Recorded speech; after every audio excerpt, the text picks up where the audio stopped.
BTech student మాట్లాడుతున్నాడు, బాగా చదువుకున్న అబ్బాయి. ఏమన్నాడంటే ఓపెన్గా ఇలాంటి క్రిస్టియన్ కాన్ఫరెన్స్ హాల్లో గాస్పల్ వినబడుతున్నప్పుడు ఆ అబ్బాయి ఒప్పుకున్నాడట పాస్టర్ గారి దగ్గరకు వచ్చి. ఏమనంటే, సార్ నేను ఒక విషయం చెప్తాను సార్ అన్నాడట. చెప్పు సహోదరుడా అంటే ఆయన ఏమన్నాడు తెలుసా? నా మనసులో చాలా భయంకరమైన ఆలోచనలు వాక్యం వింటున్నప్పుడు కూడా వస్తున్నాయి సార్. నేను ట్రూత్ మాట్లాడుతున్నాను సార్ అన్నాడు. సార్ మీరు దైవజనులు కనుక మీ ముందు నేను యథార్థంగా ఒప్పుకుంటున్నాను. నా మనసులో వస్తున్న భయంకరమైన ఆలోచనలు ఒక్కసారి నేను బయటకు చూపిస్తే మా అమ్మ నాన్న నన్ను ముక్కల కింద నరికేస్తారు సార్. అప్పుడు ఆ దైవజనుడు అన్నాడట, ఒరే తమ్ముడు, నువ్వు చెప్పో మిగిలిన వాళ్ళు చెప్పరంతే, మిగిలిన హృదయాలు అంతే అన్నాడట. మరి నీతిమంతులు కనబడుతున్నారు, భక్తులు కనబడుతున్నారు, బయట లాంగ్వేజ్లు కూడా ఇందు మూలంగా 50 మంది భక్తులకు తెలియజేయనిది ఏమనగా అని అంటున్నారు. వాళ్ళు కూడా వచ్చి ముడుకులు మొక్కులు చెల్లిస్తున్నారు. మన భక్తులు కూడా వచ్చి క్రిస్మస్లు చేస్తున్నారు. ఇక్కడ నిలబడి మాట్లాడుతున్నాం, అక్కడ కూర్చుని మీరు పెట్టినారు, దివరాత్రులు బైబిల్ చదువుతాం. తెలియంది ఏంటో చెప్పనా, వాటి కప్పుకొని బతుకుతున్నాం అంతే. ఎవడైనా మీరు ఓపెన్గా మీరు అడగండి, మీరు మనసులో అప్పుడప్పుడు ఇప్పటి వరకు మీకు రాలేదేమో, ఇక ముందు వస్తాయేమో మీరు చూడండి. అప్పుడప్పుడు నువ్వు ఒంటరిగా ఉన్నప్పుడు నాకేంట్రా ఇలాంటి ఆలోచనలు వస్తున్నాయి అనిపిస్తుంది. కానీ పెద్ద మనిషి మేకపోతే గాంభీర్యం ఒప్పుకోదు మన దగ్గర. నీకేంట్రా అన్న. ఎవడి హృదయమైన అని చెప్తున్నా, ఎవడి హృదయమైన ఎవరిదైనా దొరుకునోడు దొంగ చెప్పండి, దొరకనోడు తెలుగోడి సామెత దొర అంటే.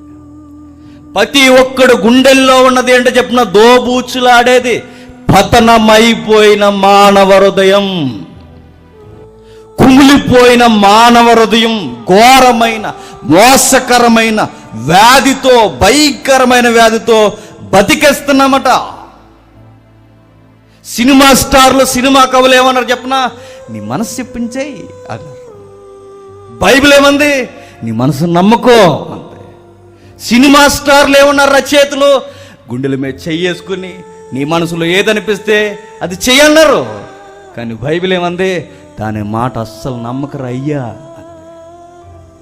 కానీ మేధావులు ఏమన్నారు చెప్పండి, నీకేది తోస్తే అది చేసే, నీకేదనిపిస్తే అది చేసే, అక్కడికి ఎక్కువ దూకేయాలనిపిస్తే దూకే, తిరిగేయాలనిపిస్తే తిరిగే, నీ మనసుకు నచ్చిందల్లా చేసే అన్నారు.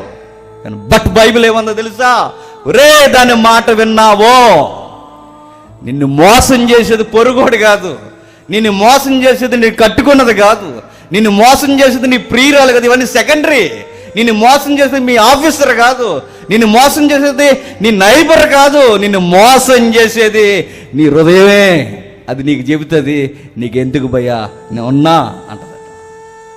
దిల్ అందట, దిమాకు బాణం దిల్ అన్నదట. దిల్ అంటే ఏంటి? దిల్ అందట, మస్తు ఖుషి ఎంజాయ్ చేయి బాయ్ అందట. సాంగ్స్ వచ్చాయి, రచనలు వచ్చాయి, తిరగమన్నారు. అప్పుడెప్పుడో నా చిన్నప్పుడు సాంగ్ పిచ్చి పిచ్చికి నువ్వు నా సాంగ్, అది నా హృదయం నా దగ్గర ఉండలేదు, నీ చుట్టే తెగ తిరిగేస్తుంది అన్నట్టు ఉండదు. అది ఏమైంది? ఇవన్నీ ఏంటి చెప్పిన, కనబడుతున్న రంగులు మనకు పూచింది, పతనం అయిపోయింది మానవ ప్రపంచం అంతే. ఇలాంటి పతనం అయిపోయింది. ఎవరిదండి? ఆదాముదైనా, ఆదాము దగ్గర నుంచి వచ్చిన ఏ మనుషుడిదైనా, యేసుక్రీస్తు వారు తప్ప భూమి మీదకి వచ్చిన ప్రతి మనిషి ఎలా ఉన్నాడని బైబిల్ డైరెక్ట్ రాడికల్ స్టేట్మెంట్ ఏమిచ్చిందంటే, ఫెయిల్యూర్ అయిపోయారు మీరు అందరూ అన్నదంతే. పాడైపోయారు మీరందరూ, నాశనం అయిపోయారు మీరందరూ. దాని మాట విని జాడ్యం పట్టేసిన మీ అందరికీ అందరూ కనిపించకుండా భక్తి వేషం వేసుకుని, కనిపించకుండా మంచి వేషం వేసుకుని, కనిపించకుండా పెద్ద వేషం వేసుకుని, కనిపించకుండా స్త్రీ వేషం వేసుకుని, కనిపించకుండా పెద్దరిక వేషాలు వేసుకుని తిరిగేస్తున్నాం మనం. కానీ దేవుడి దృష్టికి అన్ని హృదయాలు ఒకటేనట. క్లాసిక్ ఎగ్జాంపుల్, మర్డర్ చేసినాడు ఉన్నాడు అనుకోండి, మర్డర్ చేసిన వాడితో పాటు మర్డర్ గురించి కంప్లైంట్ ఇచ్చినోడు కూడా ఉన్నాడు. నరహత్య చేసినోడు, నరహత్య చేయడు, ఇద్దరు చట్టం ముందు ఉంటే చట్టం ఎవరు నేరస్తుడంటది?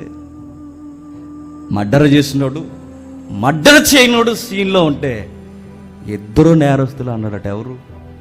దేవుడు. ఎందుకు? వీళ్ళ సిన్ అనేది బయట కనబట్ల, వీళ్ళ పాపం అనేది హృదయానికి పట్టేసింది. ఈడు చేసి బయటపడ్డాడు, ఈడు చెయ్యక బయట ఇంకా పడలేదు. ప్రతి ఒక్కడు ఏదో ఒక రోజు పడతాడు.